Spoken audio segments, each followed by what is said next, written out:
자, 이제 그러면 이런 은사들이 그런 교회를 성장시키기도 했지만은 교회를 분란시키는 어떤 요인도 됐다고 이렇게 말씀을 드렸는데, 우리가 이런 은사가 계속 이렇게 그 분란이 아니라 이게 교회를 성장시키는 어떤 그런 순기능으로만 이렇게 기독교 교회사가 이렇게 쭉 진행이 되었다면 오늘날 뭐 전 세계가 다 복음화가 되고도 남지 않았을까 이렇게 생각했는데 그렇게 간단치 않았다는 거죠. 일단 그런 은사가 분란으로 인해서 이제 지금 그 은사를 이렇게 경멸하는 은사가 교회 무대에서 이렇게 사라지게 되는 어떤 그런 과정을 밟게 되는데 그 부분에 대한 이야기를 조금 이렇게 이어서 나누고 싶습니다. 일단 이렇게 해서 교회에 제기된 이 교회가 그러므로 해서 이제 교회 그 은사로 인해서 지금 분란이 이렇게 문제가 이렇게 쌓였다고 그랬는데, 그러므로 인해서 교회는 두 번째로 교회는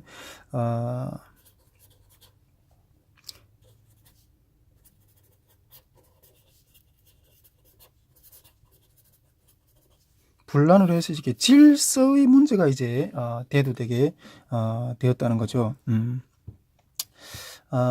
이 카리스마 이런 은사의 이런 현상은 분쟁과 분열의 현상으로 이렇게 대두되었기 때문에 교회는 이제 이 질서의 문제가 이렇게 생기게 된다는 것들을 이렇게 말씀하게 되는 거죠. 첫째로는 이 질서가 일단은 추구하는데 두 가지 요인,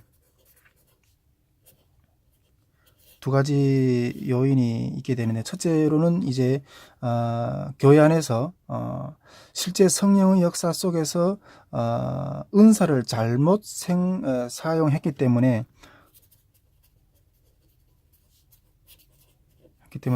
앞에서도 봤지만은 그런 분란이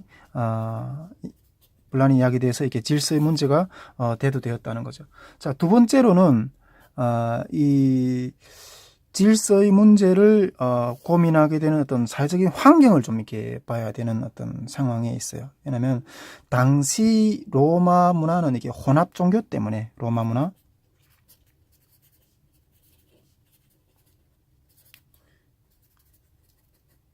죄로 이게 혼탁한 어떤 그런 상황에 있었다는 거. 이래 때문에 이게 질서를 필요한 어떤 그런 문제의 어떤 요구가 제기되는데, 일단은 이 로마 종교의 혼탁한 이게 로마의 이게 혼잡한 어떤 이게 혼합 종교 문제의 부분을 먼저 좀 이렇게 좀 들여다보고 싶습니다.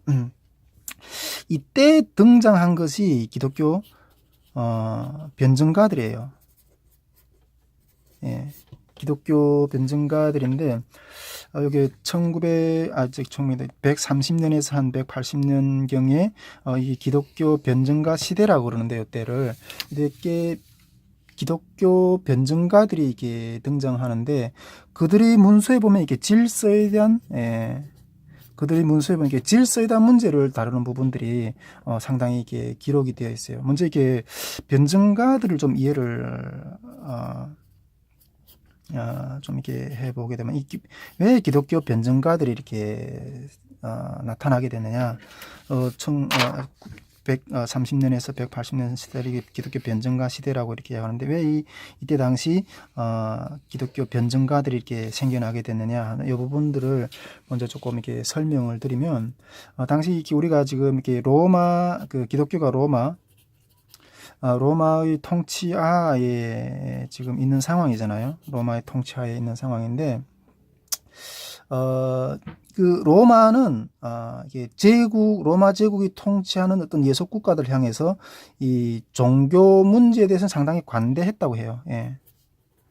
종교 문제에 대해서는 상당히 이게 관대를 했지만은 그 로마의 종교 정책을 봤을 때, 로마의 종교 정책을 볼 때 공인 종교하고 비공인 종교, 아까 비공인, 공인하고 비공인 종교로 이렇게 나누어지게 되는데, 공인 종교는 로마가 이게 그 통치하는 예속 국가들에게 공인해줬던 종교는 뭐 유대교라든가 또 이집트 종교라든가 또 시리아의 바알 종교라든가 이런 종교들은 공인을 해줬대요. 예, 공인을 해줬지만은 몇몇 공인을 받지 못한 어떤 그런 종교들도 있었다는 거죠. 예. 왜 로마가 이런 종교들은 이렇게 공인을 안 해줬느냐 하면 이렇게 그런 종교들이 어떤 신들한테 각 종교 신자들이 신들한테 이렇게 제사를 드리는 것, 예배를 하는 모습들은 일반적인 사람들이 봤을 때 이렇게 부도덕해 보이는 어떤 그런 의식들이 좀 상당히 많았다는 거예요. 괴상한 의식들을 행하고 또 이렇게 살인을 하고 어떤 그런 모습들을 하는 의식하는 그 가운데 어떤 그런 의식을 행하는 어떤 종교들도 있었다는 거예요. 근데 로마가 봤을 때는 이런 종교들은 잠재적으로 위협으로 생각했기 때문에 이런 종교들은 공인을 안 해줬다는 거예요. 예, 공인을 안 해줬다는 거예요. 근데 이때 기독교도 예, 기독교도 초대교회 당시 기독교도 이런 공인을 받지 못하는 어떤 그런 종교로 되어 있었다는 거예요. 예. 무신론자들이 봤을 때 기독교인들을 이렇게 그 해방하고 핍박하고 이렇게 해방하는 것 가운데 이렇게 하는 말들이 그리스찬들은 인육을 먹는다. 예, 사람의 고기를 먹는다. 뭐 비밀스러운 어떤 의식을 행한다. 뭐 이런 말들이 많이 돌았다고 한다고 그래요. 그러니까 우리가 기독교에서 이렇게 성찬식을 할 때 우리는 예수님이 피를 마시고 예수님을 살을 먹는다 이렇게 표현하잖아요. 근데 이런 이야기를 들었을 때 그들은 기독교인들은 인육을 먹는 어떤 그런 정말 상종 못할 어떤 그런 종교다. 이런 이런 이야기들이 이렇게 해방하는 어떤 이런 이야기들이 나 돌았기 때문에 기독교는 일반 어떤 종교의 어떤 공인받을 수 있는 어떤 그런 대상의 종교가 못 된다. 이렇게 하면서 이렇게 핍박을 대상이 되었고, 나중에는 어떤 사자박으로, 그 다음에 이렇게 그 참수형을 당하기도 하고 엄청난 어떤 핍박의 그런 과정을 겪게 되는 거죠. 이런 상황 속에서 기독교 변증가들이 나타났던 거예요. 기독교 변증가들이 첫째로 행했던 일은 아니다. 무슨 소리를 하느냐. 우리도 정말 성삼위 하나님을 믿는 천지 우주 만물을 창조하신 하나님을 믿는 건강한 종교라는 것들을 변증하기 위해서 이때 당시 많은 핍박들이 있을 때 변증하기 위해서 변증가들이 일어나서 우리 기독교에 대해서 이렇게 변증하는 어떤 그런 역할을 했던 시대가 있었다는 거예요. 그것이 기독교 변증가들이 일어나야 됐던 그런 필요성이었다는 거죠. 이것이 첫 번째로 기독교 변증가들이 했던 일이고, 그리고 두 번째로 기독교 변증가들이 했던 일은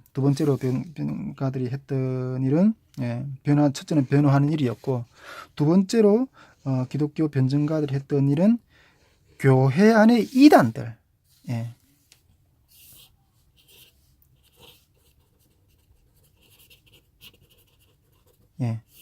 교회 안의 이단들, 특히 영지주의자들 과거의 어떤 그런 싸움을 했다는 거예요. 이렇게 쉽게 말하면 새로운 어떤 우리가 정말 기독교라는 어떤 정말 진짜 복음의 어떤 그런 생명이 있는데 이것을 한 어떤 모조품들이 생겨나 있잖아요. 이런 모조품들과의 어떤 그런 싸움이었다는 거죠. 이런 것들 가운데서 기독교 변증가들이 역할을 했다는 거죠. 예. 이 부분을 이게 왜 질서가 필요하느냐 하는 어떤 부분들에서 이런 혼탁한 어떤 상황들이었다는 것들을 이해를 하기 위해서 이 부분도 이렇게 좀 설명이 필요한데, 앞에서도 이야기했지만은 당시 이게 로마의 통치 안에서 이렇게 기독교가 생존했었잖아요. 근데 이게 로마 사회의 문화적 배경을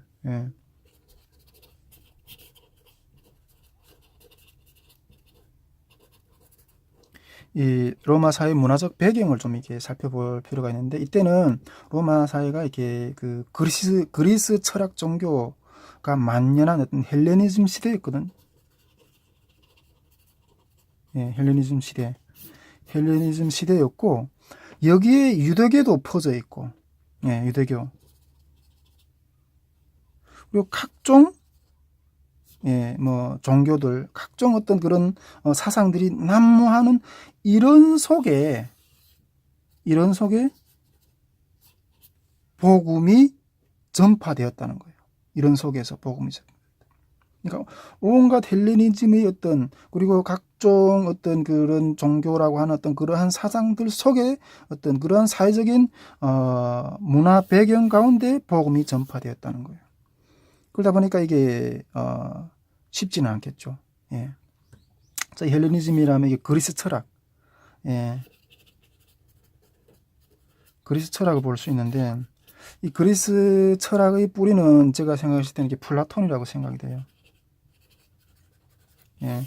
플라톤이 이게 서양 사상의 기초를 세운 사람이라고 그렇게 생각이 되는데, 그 이후에 이게 서양 사상은 이 플라톤이 어떤 기초 위에 좀 더 살을 붙였다가 뭐 뗐다 하는 어떤 그런 역사 발전이, 어떤 철학 사상사 발전의 어떤 그런 과정이라고 생각하는데, 이 그리스 철학의 기초는 플라톤이에요. 예, 플라톤이라고 저는 생각이 됩니다.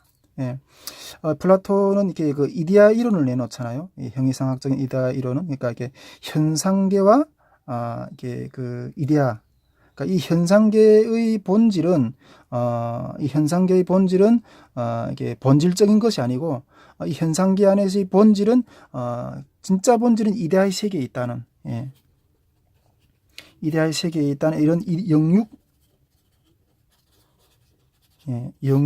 이원론의 어떤 그런 사상을 내놓는 것이 이렇게 그리스 철학의 어떤 헬레니즘 시대의 문화의 어떤 기본적인 생각인데, 여기에다가 또 이게 기독교 영지주의, 예. 이 기독교 영지주의도 함께 등장하는 거예요. 이런 그 로마 시대의 어떤 그 시대 사조에 이게 복음을 섞어 놓은 것이 이게 기독교 영지주의인 거예요. 예, 기독교 영지주의인 거예요. 자, 그러면 우리가 이게 그 영지주의 이렇게 정리를 잠깐 간단하게 좀 이렇게 한다면 이렇게 말할 수 있겠어요. 한마디로 말하면 이렇게 지성우월주의를 강조하는 거예요. 예, 그리고 세상은 거부. 예, 지성우월주의를 강조하고 이렇게 세상은 거부하는 어떤 그런 것들이라고 말할 수 있어요. 이 지성을 이렇게 말할 때 이들은 비밀스러운 어떤 가르침을 말해요. 비밀스러운 가르침. 예, 이 비밀스러운 가르침을 말하는데, 이것은 초월적인 것이고 아주 고상한 것이다. 즉 이게 초월적이고 비밀스러운 어떤 그런 계시에 대해서, 새로운 계시에 대해서 이렇게 말을 하는 거예요. 계시에 대해서. 우리도 계시를 논하잖아요. 우리 성경도 계시를 논해요. 우리도 계시를 논하고, 이 부분에 대해서 우리가 이게 지금 제가 이 기독교 영성사를 쭉 다 살펴본 다음에 계시의 이해에 대해서 이렇게 말씀을 드린다고, 이렇게 그 강론하겠다고 이렇게 말씀을 드렸는데, 이 기독교 영지주의들은 이 지성의 우월을 강조하면서 이 비밀스러운 가르침, 즉 이 계시에 대해서 이야기를 하고 있는 거예요. 자, 우리가 이런 기독교 영지주의자들이 말하는 계시하고 우리가 조직 신학적으로 건강한 관점에서 우리는 계시를 어떻게 바라봐야 되느냐, 이런 부분들을 우리가 나중에 잘 이렇게 설명을 할 거예요. 이 구분들을 잘 이해를 해야 되거든요. 예. 이것이 잘 이해를 돼야지 건강한 어떤 성령의 사역을 할 수가 있는 거예요. 예, 아무튼 이 영지주의자들은 이 지성 우월을 강조하면서 비밀스러운 가르침, 이 계시에 대해서, 즉 계시에 대해서 말하고 있다는 거예요. 자, 그러면 이 영지주의의 어떤 원리에 대해서, 이렇게 영지주의자들이 말하는 원리에 대해서 간단하게 이렇게 조금 더 이야기를 나누고 싶은데, 이 영지주의자들이 이야기하는 어떤 원리로서 여러 가지 등급을 이야기하고, 등급. 등급을 이야기하는데, 첫째, 육체, 그리고 혼, 그리고 영. 이렇게 세 단계의 어떤 등급을 이야기를 하고 있어요, 영지주의자들은. 그러니까 이 육체, 즉 물질은 희망이 없는 육체, 희망이 없다. 희망이 없다고 이렇게 말해요. 즉 이교도들은 멸망의 대상이다. 이교도들. 예. 이교도들은 멸망의 대상이다. 이 육체의 어떤 그런 것만 추구하는 이런 이교도들은 멸망의 대상이다. 이렇게 이야기하고 있는데, 우리는 이 육체에 대해서, 물질에 대해서, 이렇게 이원론적으로 생각하지는 않죠. 예. 조직신학 인간론에서 이게 개혁주의 관점에서 육체를 어떻게 다룰 것인가 이런 것들에 대해서 우리가 최홍석 교수님의 어떤 그 인간론 그 책을 저는 참 재미있게 읽었는데, 우리는 이 영지주의자들처럼 이렇게 육체는 희망이 없는 것이라 이렇게 정리하지는 않아요. 근데 어쨌든 이 영지주의자들은 육체는 희망이 없다. 물질은 희망이 없는 것들이다. 그러므로 이교도들은 멸망의 대상이다. 이렇게 이야기하고 있는 거예요. 자, 그러면 혼돌이 차원은 어떨까요? 혼돌이 차원에서도 이 혼돌이 차원에 속한 자들은 유대교의 하나님에 속한 자들, 예, 유대교 하나님에 속한 자들, 또 그리스도인들, 인들은 이렇게 혼들에 속한 사람들이라고 이렇게 이야기를 하는 거예요. 이들은, 예. 이들의 구원은 이 혼적인 차원에 있는 사람들의 구원은 멸망하지는 않지만은 그들은 이렇게 하나님과 함께 2등급의 구원을 받는다. 이렇게 논해요. 2등급의 구원을 받는다. 이렇게. 즉 이스라엘의 하나님은 낮은 단계의 신, 예. 유대교의 하나님, 또 그리스도, 이들은 2등 구원을 받는다. 유대교의 하나님은 낮은 단계의 신이라고 이렇게 명명을 해요. 즉 물질을 창조했고 물질을 주관함으로 유대교의 하나님은 낮은 단계의 신이다. 육체를 아까 이들은 이게 희망이 없는 것이라 그랬죠. 무육체를 창조한 그 유대교의 하나님은 함께 2등급의 어떤 그런 구원을 받는다. 이렇게 이야기해요. 자, 그러면 제일 높은 단계는 이게 영들이라는 거예요. 영들. 이것은 모든 것을 초월한 것이라. 모든 것을 초월한다고 이야기해요. 예. 이들은 이들은 스스로 그리스도와 더불어 예수님과 더불어, 그러니까 예수님과 아주 동급의 어떤 그런 단계의 존귀한 어떤 그런 자리에 있는 자들이 되는 거죠. 이 영들은 그리스도와 더불어 구원의 계시를 가진 자들이다. 이렇게 이야기를 하고 있어요. 예. 구원의 계시를 가진 자들이라 이렇게 이야기하는데, 이들은 이 영지주의자들이 말하는 그리스도, 예, 는 어떻게 이야기하는가? 이 그리스도에 대해서, 예수님에 대해서 가현설을 주장해요. 가현설. 이 가현설은 뭐인가 하면 신이 육체로 육체를 입고 올 수 없다는 거예요. 그리스도는 육체를 입고 이 땅에 오지 않았었다는 거예요. 예. 그는 예수님은 이렇게 세례시의 구원주가 되었다. 세례시의 구원주가 되었고, 예, 구원주는 육신의 영역을 해서 전혀 활동하지 않았다. 전혀 활동하지 않았다는 거죠. 오직 몸의 그냥 현상만 가졌다는 거예요. 즉 그리스도가 육체로 오신 것을 부인한다는 거예요. 이들은 그리스도가 육체로 오는 것은 부인한다는 거예요. 예. 이것이 서양 철학의 약점인데, 하나님이 육신이 돼서 온다는 것을 이해를 못해요. 서양 철학은. 예, 서양 철학은. 하나님이 육신이 돼서 온다는 것을 이해를 못하고 있는 거예요. 우리가 요한 1서를 보면 이 그리스도가 이렇게 육체로 오는 것을 부인하는 자들에 대해서 이렇게 요한 1서를 이렇게 기억이 들고 있잖아요. 요한 1서가 85년 AD 85년에서 95년 사이에 기록이 되어 있던 걸로 생각하는데, 기록이 되었다고 이해하는데, 이때 이 영지주의자들에 대한, 이 요한은 이 영지주의자들에 대한 어떤 그런 신랄한 어떤 그런 비판을 가하고 있는 거죠. 예. 이러한 어떤 영지주의로 인해서 어떤 그런 혼탁한 그들도 계시를 말하지만은 결국 어떤 성령의 역사라고 했을 때 뭐 병고침, 그다음 예언하는 것, 이런 부분들이 이렇게 연결이 되어 있잖아요. 근데 이들도 계시를 한다는 거예요. 예, 이들도 계시 어떤 그런 신비한 것들을 가르친다고 하는데, 이런 것들로 인해서 혼탁하다는 거예요. 혼탁한 어떤 그런 사회적인 환경 가운데 그때 로마 시대 어떤 사회적인 문화가 있었다는 거예요.